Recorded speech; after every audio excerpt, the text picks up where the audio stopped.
ദൈവത്തിൻ്റെ അതിപരിശുദ്ധമായ നാമം വാഴ്ത്തപ്പെടുമാറാകട്ടെ. അനുഗ്രഹമേറിയ ഒരു ദിവസം കൂടി സ്വർഗത്തിലെ ദൈവം നമ്മുടെ ജീവിതത്തിൽ അനുഗ്രഹിച്ച് നൽകിയിരിക്കുന്ന വലിയ കൃപകൾക്കായി നമുക്ക് ദൈവത്തെ സ്തുതിക്കാം. ഇന്ന് ഈ ലോകത്തിലേക്ക് നോക്കുമ്പോൾ അനേകായിരങ്ങൾക്ക് ലഭിക്കാത്തതായിട്ടുള്ള വലിയ ഒരു ഭാഗ്യം ദൈവം നമുക്ക് ഒരുക്കി നൽകിയിരിക്കുന്നു. ഇന്ന് ലോകം അതിൻ്റെ അന്ത്യത്തിലേക്ക് പോയിക്കൊണ്ടിരിക്കുന്ന വേളയിൽ കഷ്ടങ്ങളുടെയും പ്രയാസങ്ങളുടെയും നെടുവീർപ്പുകളുടെയും ദുഷ്ടതകളുടെയും നടുവിലായിരിക്കുന്ന ജനത്തിൽ നിന്നും സ്വർഗത്തിലെ ദൈവം നമ്മെ വേർതിരിച്ച ദൈവിക വചനങ്ങളെ പഠിക്കുവാനും ദൈവത്തോട് ചേർന്ന് ജീവിക്കുവാനും സ്വർഗത്തിലെ ദൈവത്തെ മനസ്സിലാക്കി നമ്മെ സ്നേഹിക്കുന്ന ദൈവത്തിൻ്റെ സ്നേഹങ്ങളെ ദൈവത്തിൻ്റെ വചനത്തിലൂടെ മനസ്സിലാക്കി നമ്മുടെ ജീവിതങ്ങളെ ക്രമീകരിക്കുവാനൊക്കെയും സ്വർഗത്തിലെ ദൈവം ഇടയാക്കുന്ന വലിയ കൃപകൾക്കായി നമുക്ക് ദൈവത്തെ സ്തുതിക്കാം. അപ്രകാരം ഈ ഹോപ്പ് ചാനലിലൂടെ ദൈവത്തിൻ്റെ മാറ്റമില്ലാത്ത വചനങ്ങളെ ശ്രമിക്കുന്ന എല്ലാ പ്രിയപ്പെട്ടവരെയും വീണ്ടും വരുന്നവനായ കർത്താവ് യേശു ക്രിസ്തുവിൻ്റെ നിസ്തുല്യ നാമത്തിൽ ഈ വചന ശുശ്രൂഷയിലേക്ക് ഹാർദവുമായി സ്വാഗതം ചെയ്യുന്നു. നമുക്കെല്ലാവർക്കും പ്രാർത്ഥനയോടായിരിക്കാം. സ്വർഗത്തിലെ ദൈവം നിങ്ങളേവരെയും അനുഗ്രഹിക്കുമാറാകട്ടെ. നമ്മൾ ഈ നാളുകളിൽ ചിന്തിച്ചു കൊണ്ടിരിക്കുന്നത് അപ്പോസ്തലനായ പൗലോസ് എബ്രായർക്ക് എഴുതിയ ലേഖനത്തെ ആസ്പദമാക്കിയാണ് നാം ചിന്തിച്ചു കൊണ്ടിരിക്കുന്നത്. എബ്രായർക്ക് എഴുതിയ ലേഖനത്തിൻ്റെ ആപ്തവാക്യം അല്ലെങ്കിൽ എബ്രായർക്ക് എഴുതിയ ലേഖനത്തിൻ്റെ തീം എന്ന് പറയുന്നത് ബെറ്റർ അല്ലെങ്കിൽ ഗ്രേറ്റർ. കർത്താവ് യേശു ക്രിസ്തു സകലത്തിനും മേലായ നാമം. കർത്താവ് യേശു ക്രിസ്തു എല്ലാത്തിലും എല്ലാമാണ് എന്ന് നമുക്ക് കാണുവാൻ സാധിക്കും. അതിനെക്കുറിച്ചുള്ള ചില കാര്യങ്ങളൊക്കെയും നമ്മൾ മുൻ നാളുകളിൽ ചിന്തിക്കുവാനിടയായി തീർന്നു.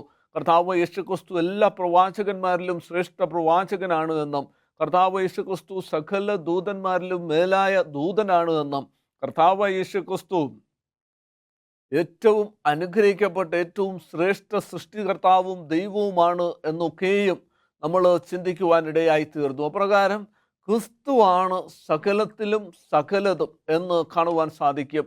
ഇതേ ഒരു കാര്യം പൗലോസ് അപ്പോസ്തലൻ എബ്രായർക്ക് ലേഖനം എഴുതുമ്പോൾ സ്വന്തം ജനങ്ങളെ യഹൂദരെ പഠിപ്പിക്കുന്നു. കർത്താവ് യേശു ക്രിസ്തുവാണ് എല്ലാത്തിലും എല്ലാം എന്ന് കാണിച്ചു കൊടുക്കുന്നതായിട്ട് കാണുവാൻ സാധിക്കും.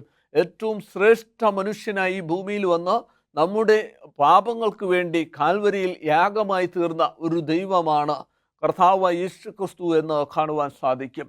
ആ ക്രിസ്തു മോശ പ്രവാചകനിലും ശ്രേഷ്ഠനാണ് എന്ന് തിരുവചനങ്ങൾ നമ്മെ പഠിപ്പിക്കുന്നു. കർത്താവ് യേശു ക്രിസ്തു മോശയെക്കാളും ശ്രേഷ്ഠനാണ്, മോശയെക്കാളും വലിയവനാണ് എന്ന് കാണുവാൻ സാധിക്കും. കാരണം യഹൂദന്മാരുടെ എക്കാലത്തെയും ശ്രേഷ്ഠ നേതാക്കന്മാർ, അവർ ചിന്തിക്കുന്ന, അവർ മനസ്സിലാക്കുന്ന, അവരുടെ പ്രിയപ്പെട്ടവരിൽ ഏറ്റവും പ്രിയപ്പെട്ട ആളുകളിൽ ഒന്നാണ് മോശ എന്ന് കാണുവാൻ സാധിക്കും. അബ്രഹാം അവർക്ക് വലിയവനായിരുന്നു, അതുപോലെ മോശയും അവർക്ക് ശ്രേഷ്ഠനായിരുന്നു. എന്നാൽ കർത്താവ് യേശു ക്രിസ്തു മോശയേക്കാൾ ശ്രേഷ്ഠനാണ് എന്ന് എബ്രായർക്ക് എഴുതിയ ലേഖനത്തിലൂടെ പൗലോസ് അപ്പോസ്തലൻ എബ്രായ ജനങ്ങളെ യഹൂദരെ പഠിപ്പിക്കുന്നതായിട്ട് കാണുവാൻ സാധിക്കും. ചിന്തയ്ക്ക് ആധാരമായിട്ട് നമുക്ക് വായിക്കാം.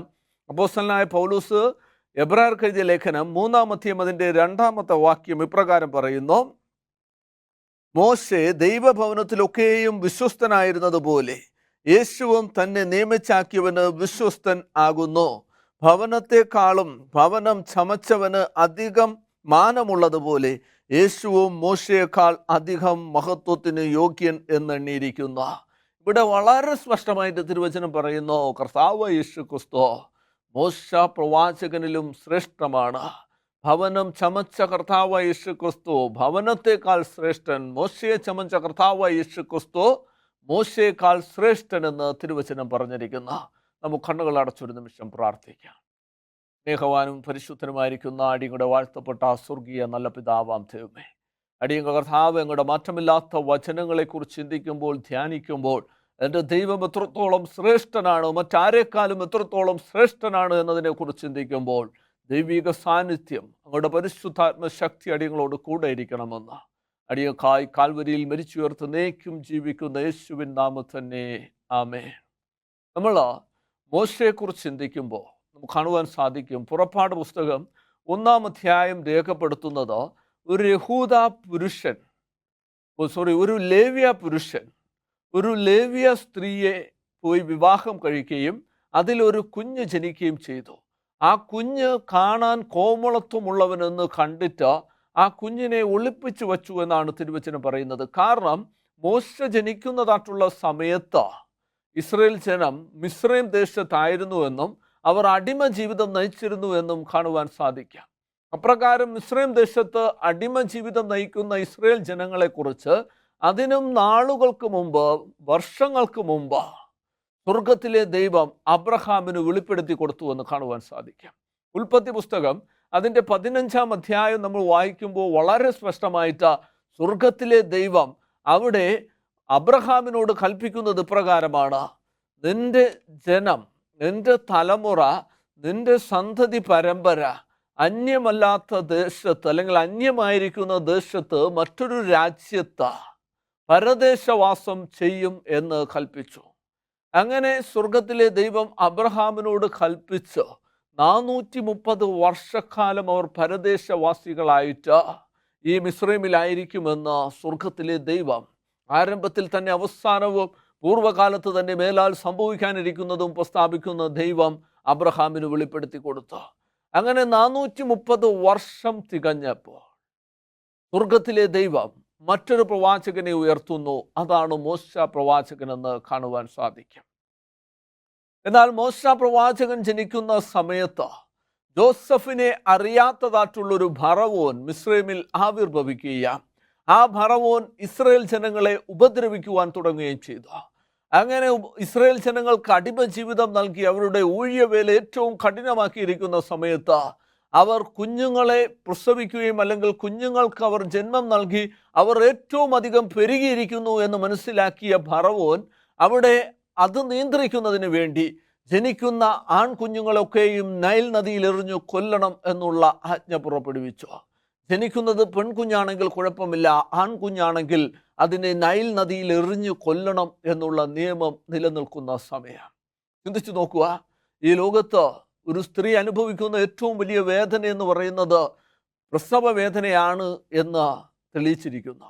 അപ്രകാരത്തിൽ ഒരമ്മ തൻ്റെ കുഞ്ഞിന് വളരെ വേദനയോടുകൂടി ജന്മം നൽകുന്ന വേളയിൽ അത് ആൺകുഞ്ഞാണ് എന്ന് കാണുന്ന സമയത്ത് ആ കുഞ്ഞിനെ നൈൽ നദിയിൽ എറിഞ്ഞു കൊല്ലണമല്ലോ എന്നോർത്ത് ആ അമ്മ മാനസികമായി എന്തുമാത്രം തളരുമെന്ന് നാം ചിന്തിക്കേണ്ടത് ഏറ്റവും അത്യന്താപേക്ഷിതമാണ്. അപ്രകാരം ഇവിടെ മോശയെ ജനിപ്പിക്കുന്ന സമയത്തും അല്ലെങ്കിൽ മോശ ജനിക്കുന്ന സമയത്തും ആ മാതാവ് ഇത്രത്തോളം വേദനയോടുകൂടിയായിരുന്നിരിക്കാം. എന്നാൽ ആ സമയത്ത് അവർ തീരുമാനമെടുക്കുന്നു ആ കുഞ്ഞിനെ ഒളിപ്പിച്ച് വയ്ക്കാമെന്ന്. എന്നാൽ അധിക കാലം അവർക്ക് ആ കുഞ്ഞിനെ ഒളിപ്പിച്ച് വയ്ക്കുവാൻ സാധിക്കുന്നില്ല. അവസാനം ഒരു ഞാങ്ങണപ്പെട്ട പേടകമുണ്ടാക്കി അതിനുള്ളിൽ കിടത്തി ആ കുഞ്ഞിനെ നൈൽ നദിയിലേക്ക് ഒഴുക്കി വിടുന്നു.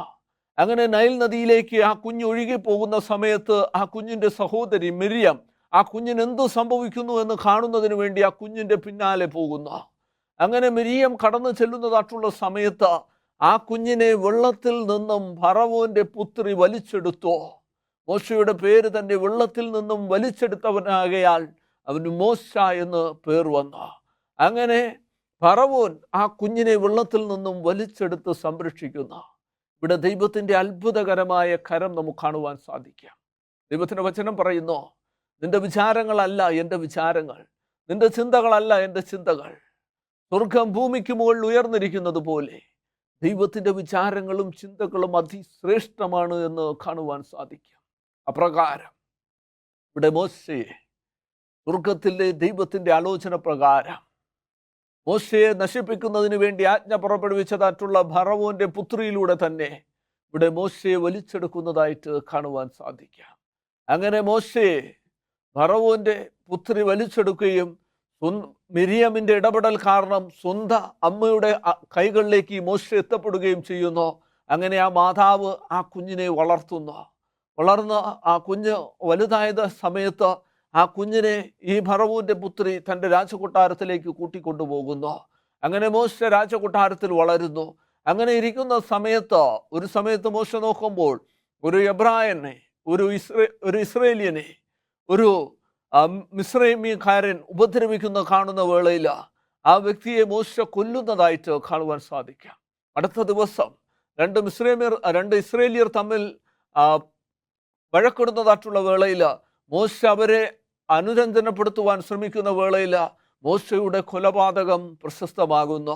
അങ്ങനെ മോശ ഫറവോനിൽ നിന്നും ഓടിപ്പോവുകയും ജത്രോവിൻ്റെ ഭവനത്തിൽ അഭയം പ്രാപിക്കുകയും ജത്രോവിൻ്റെ മകളെ വിവാഹം കഴിച്ച് അവിടെ ജീവിതം ആരംഭിക്കുകയും ചെയ്യുന്നു. അങ്ങനെ ജത്രോവിൻ്റെ ആടുകളെ മേച്ചുകൊണ്ടിരിക്കുന്നതായിട്ടുള്ള വേളയിൽ ഒരു ദിവസം മോശ ഹോരേബ് പർവ്വതത്തോളം, ദൈവത്തിൻ്റെ പർവ്വതത്തോളം കയറി ചെല്ലുന്നു. അങ്ങനെ ഹോരേബ് പർവ്വതത്തിലെത്തുന്ന മോശ ഒരു കാഴ്ച കാണുന്നു. മുൾപടർപ്പ് കത്തിക്കൊണ്ടിരിക്കുന്നു, എന്നാൽ മുൾപടർപ്പിൽ തീ പിടിക്കുന്നില്ല. ഈ കാഴ്ച എന്ത് എന്ന് കാണുവാൻ മോശ അവിടേക്ക് കടന്നു ചെല്ലുന്ന വേളയിൽ സ്വർഗത്തിലെ ദൈവം മോശയെ വിളിക്കുന്നു. മോശയുടെ ദൗത്യത്തെക്കുറിച്ച് സ്വർഗത്തിലെ ദൈവം മോശയ്ക്ക് വെളിപ്പെടുത്തി കൊടുക്കുന്നു. അങ്ങനെ മോശ ദൈവഹിതം മനസ്സിലാക്കുന്നുവെങ്കിലും ഒഴിവുകഴിവുകൾ പറയുന്നു. അവിടെ ദൈവം 3 അത്ഭുതങ്ങളെ പ്രവർത്തിച്ച് മോശയുടെ മനസ്സ് മാറ്റാൻ ശ്രമിക്കുന്നു. മനസ്സില്ലാതെ മനസ്സോടെ മോശ പോകുന്നു. പിന്നത്തേതിൽ മോശ തിരികെ ദൈവത്തിൻ്റെ ഹിതം ചെയ്യുന്നതിന് വേണ്ടി മിസ്രൈമിലേക്ക് കടന്നു ചെല്ലുകയും ഫറവോനോട് ആലോചന ചോദിക്കുകയും ഇസ്രായേൽ ജനങ്ങളെ മിസ്രൈം ദേശത്ത് നിന്നും കൊണ്ടുപോവുകയും ചെയ്യുന്നതായിട്ട് കാണുവാൻ സാധിക്കാം. അങ്ങനെ മോശയിലൂടെ ഇവിടെ സ്വർഗത്തിലെ ദൈവം ഇസ്രായേൽ ജനങ്ങൾക്ക് വലിയ ഒരു വിടുതൽ നൽകുവാൻ ശ്രമിക്കുന്നതായിട്ട് കാണുവാൻ സാധിക്കാം. അങ്ങനെ മോശയിലൂടെ സ്വർഗത്തിലെ ദൈവം ഇസ്രായേൽ ജനങ്ങളെ മിസ്രൈം ദേശത്തു നിന്നും വാഗ്ദത്ത കനാൻ ദേശത്തേക്ക് പോയിക്കൊണ്ടിരിക്കുന്ന വേളയിൽ അവിടെ പോകുന്നതിന് മുമ്പായിട്ട് ദൈവം അവരോട് കൽപ്പിച്ചോ, പെസഹ കുഞ്ഞാടിനെ അറുത്ത് അതിൻ്റെ രക്തം അവരുടെ കട്ടളമേലും കുറുമ്പടിമേലും തളിച്ചതിന് ശേഷമായിരിക്കണം അവിടെ നിന്ന് യാത്ര പുറപ്പെടുവാൻ. അങ്ങനെ അറുക്കപ്പെട്ട പെസഹ കുഞ്ഞാട് കർത്താവായ യേശു ക്രിസ്തുവാണ് എന്ന പിൽക്കാലത്ത് പൗലോസ് അപ്പോസ്തലൻ കൊരിന്ത്യർക്ക് ലേഖനം എഴുതിയപ്പോൾ രേഖപ്പെടുത്തിയിരിക്കുന്നു. നമ്മുടെ പെസഹ കുഞ്ഞാട് അറുക്കപ്പെട്ടു, കർത്താവായ യേശു ക്രിസ്തു തന്നെയെന്ന്. അങ്ങനെ കർത്താവായ യേശു ക്രിസ്തു അവർക്ക് മേഘസ്തംഭവും അഗ്നിത്തൂണുമായിട്ട് ഇസ്രായേൽ ജനങ്ങളോട് കൂടെ നടന്നു, മോശയെ നയിച്ചു. ആ കർത്താവായ യേശു ക്രിസ്തു പാറയിൽ നിന്നും മോശയ്ക്ക് വെള്ളം നൽകി, ആകാശത്തു നിന്നും മന്ന വർഷിച്ചു നൽകി. അങ്ങനെ സ്വർഗത്തിലെ ദൈവം കർത്താവായ യേശു ക്രിസ്തു തന്നെ മോശയെയും ഇസ്രായേൽ ജനങ്ങളെയും നയിച്ചു കൊണ്ടേയിരുന്നു. എന്നാൽ ദൈവം ഇസ്രായേൽ ജനങ്ങളെ നയിച്ചു കൊണ്ടിരിക്കുന്ന വേളയിലും അവർ സ്വർഗത്തിലെ ദൈവത്തിനെതിരെ പിറുപിറുക്കുന്നതായിട്ട് കാണുവാൻ സാധിക്കാം. പല സാഹചര്യങ്ങളിലും ദൈവത്തിനെതിരെയും മോശയ്ക്കെതിരെയും ഇസ്രായേൽ ജനങ്ങൾ പിറുപിറുത്തു. ദൈവകൽപ്പനകൾ വാങ്ങുവാൻ പോകുന്ന വേളയിൽ സ്വർഗത്തിലെ ദൈവത്തോടൊപ്പം മോശ സീനായി മാമലയിലായിരിക്കുന്ന സമയത്ത്, ദൈവകൽപ്പനകളുമായി മോശ താഴേക്ക് ഇറങ്ങി വരുന്ന സമയത്ത് അഹരോന്റെ നേതൃത്വത്തിൽ ഇസ്രായേൽ ജനം കാളക്കുട്ടിയെ വാർത്തുണ്ടാക്കി ആരാധിച്ചു എന്ന് തിരുവചനം പറയുന്നു. ദൈവം ഇസ്രായേൽ ജനങ്ങളെ മോശയിലൂടെ നയിച്ചു കൊണ്ടുപോകുന്ന വേളയിൽ ഇസ്രായേൽ ജനങ്ങൾ ദൈവത്തിൽ നിന്നും അകന്നു പോകുന്നു, ദൈവത്തിനെതിരെ പിറുപിറുക്കുന്നതായിട്ട് കാണുവാൻ സാധിക്കാം. അങ്ങനെ ദൈവത്തിനെതിരെ പിറുപിറുത്ത ഒരു വേളയിൽ ദൈവം തീരുമാനിച്ചു ഇസ്രായേൽ ജനങ്ങളെ നശിപ്പിച്ചു കളയണമെന്ന്. ദൈവത്തിനെതിരെ പാപം ചെയ്തിട്ടുള്ള വേളയിൽ ദൈവം ഇസ്രായേൽ ജനങ്ങളെ നശിപ്പിച്ചു കളയുവാൻ തീരുമാനമെടുത്ത് മോശ പ്രവാചകനോട് പറഞ്ഞു, ഞാൻ ഇസ്രായേൽ ജനങ്ങളെ മിസ്രൈം ദേശത്തു നിന്നും കൂട്ടിക്കൊണ്ടുവന്നതായിട്ടുള്ള ഇസ്രായേൽ ജനങ്ങളെ നശിപ്പിക്കുവാൻ പോകുന്നു. അവരെ നശിപ്പിച്ചതിന് ശേഷം നിന്നെ വലിയൊരു ജാതിയാക്കും, നിന്റെ തലമുറയെ അനുഗ്രഹിക്കും, നിന്റെ മക്കൾ അനുഗ്രഹിക്കപ്പെട്ടവരാകും എന്നാൽ മോശ ദൈവത്തിൻ്റെ മുമ്പാകെ സാഷ്ടാംഗം വീണ് അപ്രകാരം ചെയ്യരുത് എന്ന് ദൈവത്തോട് അപേക്ഷിക്കുന്നതായിട്ട് കാണുവാൻ സാധിക്കാം. നയിച്ചു കൊണ്ടുവരുന്ന സ്വന്തം ജനത്തിനു വേണ്ടി ദൈവത്തിൻ്റെ സന്നിധിയിൽ മധ്യസ്ഥ വഹിക്കുന്ന ഒരു മോശയെ നമുക്ക് കാണുവാൻ സാധിക്കാം. ദൈവത്തോട് പറയുന്നു, ദൈവമേ അവരെ നശിപ്പിച്ചു കളയരുത്, പകരം എൻ്റെ പേര് ജീവപുസ്തകത്തിൽ നിന്നും അങ്ങ് നീക്കിക്കളഞ്ഞാലും അവരെ അപ്രകാരം കൊന്നുകളയരുത് എന്ന് ദൈവത്തോട് സാഷ്ടാംഗം വീണ് മോശ യാചിക്കുന്നതായിട്ട് കാണുവാൻ സാധിക്കാം. സ്വന്തം ജനത്തിനു വേണ്ടി, പാപിയായിരിക്കുന്ന സ്വന്തം ജനത്തിനു വേണ്ടി, ദൈവത്തിനെതിരെ പിറുപിറുത്തതായിട്ടുള്ള ജനത്തിനു വേണ്ടി, ദൈവത്തിനെതിരെ പാപം ചെയ്തായിട്ടുള്ള ജനത്തിനു വേണ്ടി, മോശയെ ഉപദ്രവിച്ചതായിട്ടുള്ള ജനത്തിനു വേണ്ടി, മോശയ്ക്കെതിരെ തിരിഞ്ഞതായിട്ടുള്ള ജനത്തിനു വേണ്ടി ഇവിടെ സ്വർഗത്തിലെ ദൈവത്തോട് മോശ അപേക്ഷിക്കുന്നതായിട്ട് കാണുവാൻ സാധിക്കാം. അപ്രകാരം മോശയേക്കാൾ ശ്രേഷ്ഠനായിരിക്കുന്ന കർത്താവായ യേശു ക്രിസ്തുവിനെ കുറിച്ച് നമ്മൾ ചിന്തിക്കുമ്പോൾ നമുക്ക് മനസ്സിലാക്കുവാൻ സാധിക്കും, കർത്താവായ യേശു ക്രിസ്തു എന്തുകൊണ്ട് മോശയേക്കാൾ ശ്രേഷ്ഠനെന്ന് ചോദിച്ചാൽ, മോശയെ സൃഷ്ടിച്ചത് നമ്മുടെ അരുമരക്ഷകനായ ക്രിസ്തുവാണ്. മോശയെ വെള്ളത്തിൽ നിന്നും വലിച്ചെടുക്കുന്നതിന് വേണ്ടി മോശയ്ക്ക് സംരക്ഷണമൊരുക്കിയത് സ്വർഗത്തിലെ ദൈവമാണ്. ഇസ്രായേൽ ജനങ്ങളെ മിസ്രൈം ദേശത്ത് നിന്നും നയിച്ചു കൊണ്ടുപോവുകയും സംഹാരകനിൽ നിന്നും വിടുവിക്കുന്നതിന് വേണ്ടി അറുക്കപ്പെട്ട പെസഹ കുഞ്ഞാടായി അവരോടുകൂടെ ഇരുന്നതും കർത്താവ് യേശു ക്രിസ്തുവാണ്. ആ ക്രിസ്തുവിൻ്റെ സ്വഭാവം മോശ വെളിപ്പെടുത്തുന്നതായിട്ട് കാണുവാൻ സാധിക്കും. പാപത്തിൽ നിബന്ധിച്ച ഒരു ലോകത്തെ നശിപ്പിച്ചു കളയുന്നതിന് പകരം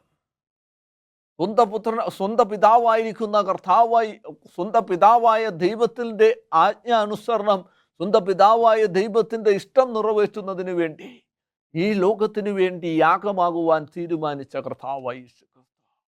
ആ ക്രിസ്തു മോശയെക്കാളും ശ്രേഷ്ഠനാണ്. മോശ ഇസ്രായേൽ ജനങ്ങളെ വളരെ ത്യാഗത്തോടും കഠിന യാതനയോടും കൂടെ നയിച്ചു കൊണ്ടുപോകുമ്പോൾ കർത്താവായ യേശു ക്രിസ്തു ഈ ലോകത്തെ തന്നെ നയിക്കുന്നതായിട്ട്, ഈ ലോകത്തിൻ്റെ പാപത്തെ തന്നെ വഹിക്കുന്നതായിട്ട് കാണുവാൻ സാധിക്കും. യോഹന്നാൻ 3:16 പ്രകാരം പറയുന്നു, തൻ്റെ ഏകജാതനായ പുത്രനിൽ വിശ്വസിക്കുന്ന ഏവനും നശിച്ചു പോകാതെ നിത്യജീവൻ പ്രാപിക്കേണ്ടതിന് ദൈവം അവനെ നൽകുവാൻ തക്കവണ്ണം ലോകത്തെ സ്നേഹിച്ചു. ഈ ലോകത്തെ മുഴുവൻ വീണ്ടെടുക്കുന്നതിന് വേണ്ടി പുത്രനായിരിക്കുന്ന ക്രിസ്തു നമുക്കോരോരുത്തർക്കും വേണ്ടി യാഗമായി തീർന്നു. ഈ ലോകത്തെ പൂർണ്ണമായും നശിപ്പിക്കപ്പെടാവുന്നുള്ള സാഹചര്യത്തിലും കർത്താവായ യേശു ക്രിസ്തു നമുക്കോരോരുത്തർക്കും വേണ്ടി മധ്യസ്ഥത വഹിച്ചു എന്ന് കാണുവാൻ സാധിക്കും. ആ ക്രിസ്തു സദാസമയത്ത് നമുക്ക് വേണ്ടി ആയിരിക്കുന്നു എന്ന് കാണുവാൻ സാധിക്കും.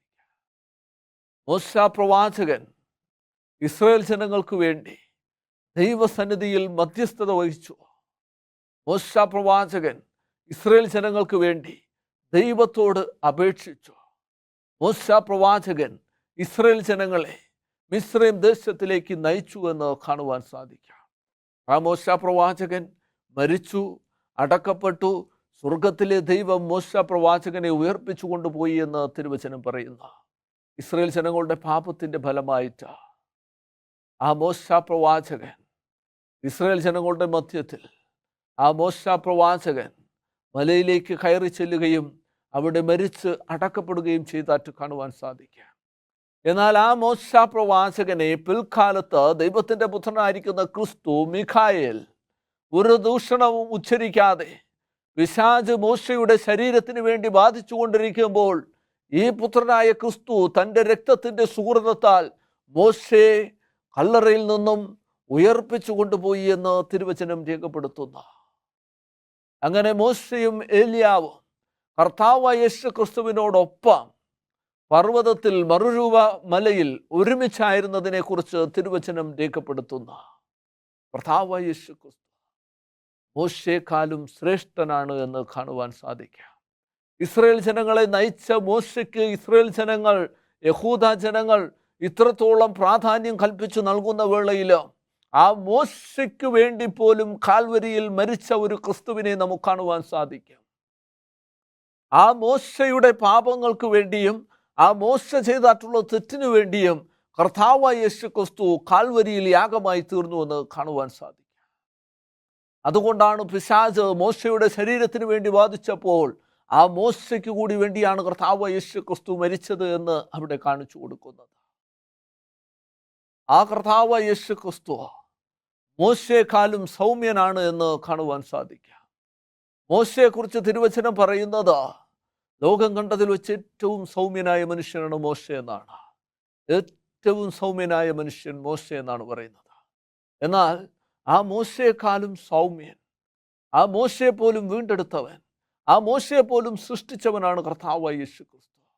അതുകൊണ്ട് കർത്താവായ യേശു ക്രിസ്തു മോശയെക്കാളും ശ്രേഷ്ഠനാകുന്നു എന്ന് കാണുവാൻ സാധിക്കും. ആ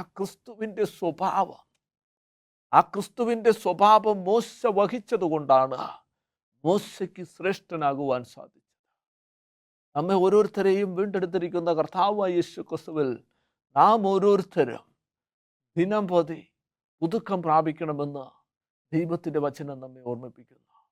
നമ്മെ വീണ്ടെടുത്ത കർത്താവായ യേശു ക്രിസ്തുവിൻ്റെ, നമ്മെ സംരക്ഷിക്കുന്ന കർത്താവായ യേശു ക്രിസ്തുവിൻ്റെ സ്വഭാവം നമ്മുടെ ജീവിതത്തിലും ഉണ്ടായിരിക്കുവാൻ ദൈവം നമ്മോട് കൽപ്പിക്കുന്നു.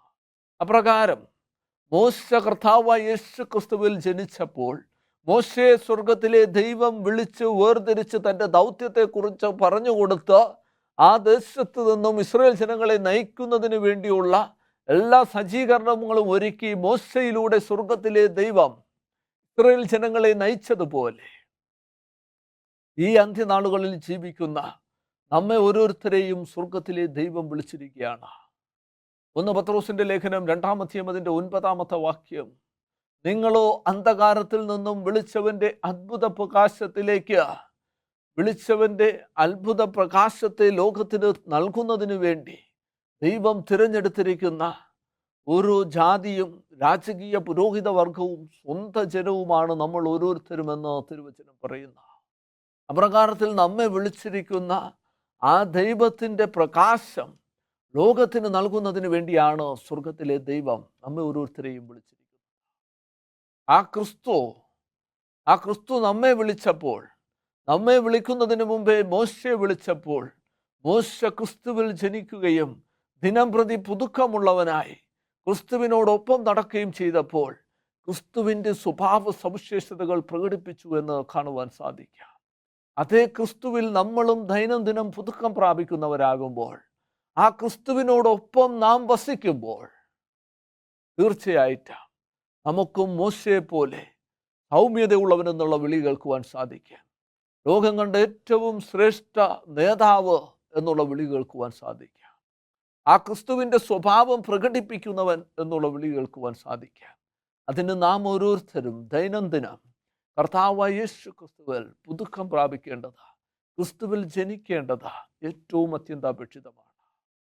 മോശ ജനിച്ചപ്പോൾ മോശയെ നശിപ്പിക്കുന്നതിന് വേണ്ടി അവിടെ ഫറവോൻ ശ്രമിച്ചപ്പോൾ ദൈവം സംരക്ഷിച്ചതുപോലെ കർത്താവായ യേശു ക്രിസ്തു ജനിച്ചപ്പോഴും കുഞ്ഞായിരിക്കുന്ന ക്രിസ്തുവിനെ നശിപ്പിക്കുന്നതിന് വലിയ ആജ്ഞ പുറപ്പെടുവിച്ചു എന്ന് കാണുവാൻ സാധിക്കാം. എന്നാൽ അവിടെ കർത്താവായ യേശു ക്രിസ്തുവിനെയും പിതാവായ ദൈവം സംരക്ഷിച്ച് നിലനിർത്തിയെന്ന് കാണുവാൻ സാധിക്കാം. പ്രകാരം നമ്മുടെ ജീവിതത്തിൽ മരണപാശങ്ങൾ നമ്മെ ചുറ്റുമ്പോൾ നമ്മുടെ ദൈവം നമ്മെ സംരക്ഷിക്കുമെന്നുള്ളതിന് യാതൊരു സംശയവുമില്ല. കാരണം സ്വന്തം രക്തത്താൽ നമ്മെ വീണ്ടെടുത്തവനാണ് നമ്മുടെ കർത്താവ് യേശു ക്രിസ്തു. ആ ക്രിസ്തു കടന്നുപോയതായിട്ടുള്ള യാതനകളെക്കുറിച്ച് നമ്മൾ ചിന്തിക്കുമ്പോൾ നമ്മളായിരിക്കുന്ന സാഹചര്യത്തിൽ നമ്മൾ അനുഭവിക്കുന്നത് ഒന്നുമല്ല എന്ന് കാണുവാൻ സാധിക്കാം. നമ്മുടെ വേദനകളെ മനസ്സിലാക്കുന്ന ഒരു ദൈവം, മോശ അനുഭവിച്ചതായിട്ടുള്ള സാഹചര്യങ്ങളെ മനസ്സിലാക്കിയ ദൈവം, ആ മോശയേക്കാൾ ശ്രേഷ്ഠനായ ദൈവം, നമ്മെ ഓരോരുത്തരെക്കാളും ഏറ്റവും ശ്രേഷ്ഠനായിരിക്കുന്ന ദൈവത്തിൽ നമ്മുടെ അഭയം പ്രാപിക്കുമ്പോൾ മോശ ശ്രേഷ്ഠനായതുപോലെ നമുക്കും ശ്രേഷ്ഠനാകുവാൻ സാധിക്കാം. അപ്രകാരം ആ ക്രിസ്തുവിൽ അഭയം പ്രാപിച്ച നമ്മുടെ ജീവിതങ്ങളെ ക്രമീകരിച്ച് നമുക്ക് മുന്നോട്ട് നീങ്ങാം. അതിനായി ദൈവം നമ്മെ ഏവരെയും അനുഗ്രഹിക്കുമാറാകട്ടെ. ആമേൻ. കണ്ണുകൾ അടച്ചൊരു നിമിഷം പ്രാർത്ഥിക്കാം. സ്നേഹവാനായ ദൈവമേ, അടിയങ്ങളുടെ വാഴ്ത്തപ്പെട്ട കർത്താവേ, അടിയങ്ങളും സൗമ്യത ഉള്ളവരായി മോശയേക്കാൾ ശ്രേഷ്ഠനായിരിക്കുന്ന കർത്താവായ യേശു അനുഗ്രഹിക്കപ്പെട്ട ജീവിതം നയിക്കുവാൻ എൻ്റെ ദൈവം അവിടെ നിന്ന് ഇടയാക്കി അടിയങ്ങളെ അനുഗ്രഹിക്കണം. അടിയക്കായി കാൽവരിയിൽ മരിച്ചുയർത്ത് നയിക്കും ജീവിക്കും നാമത്തിൽ. ആമേൻ.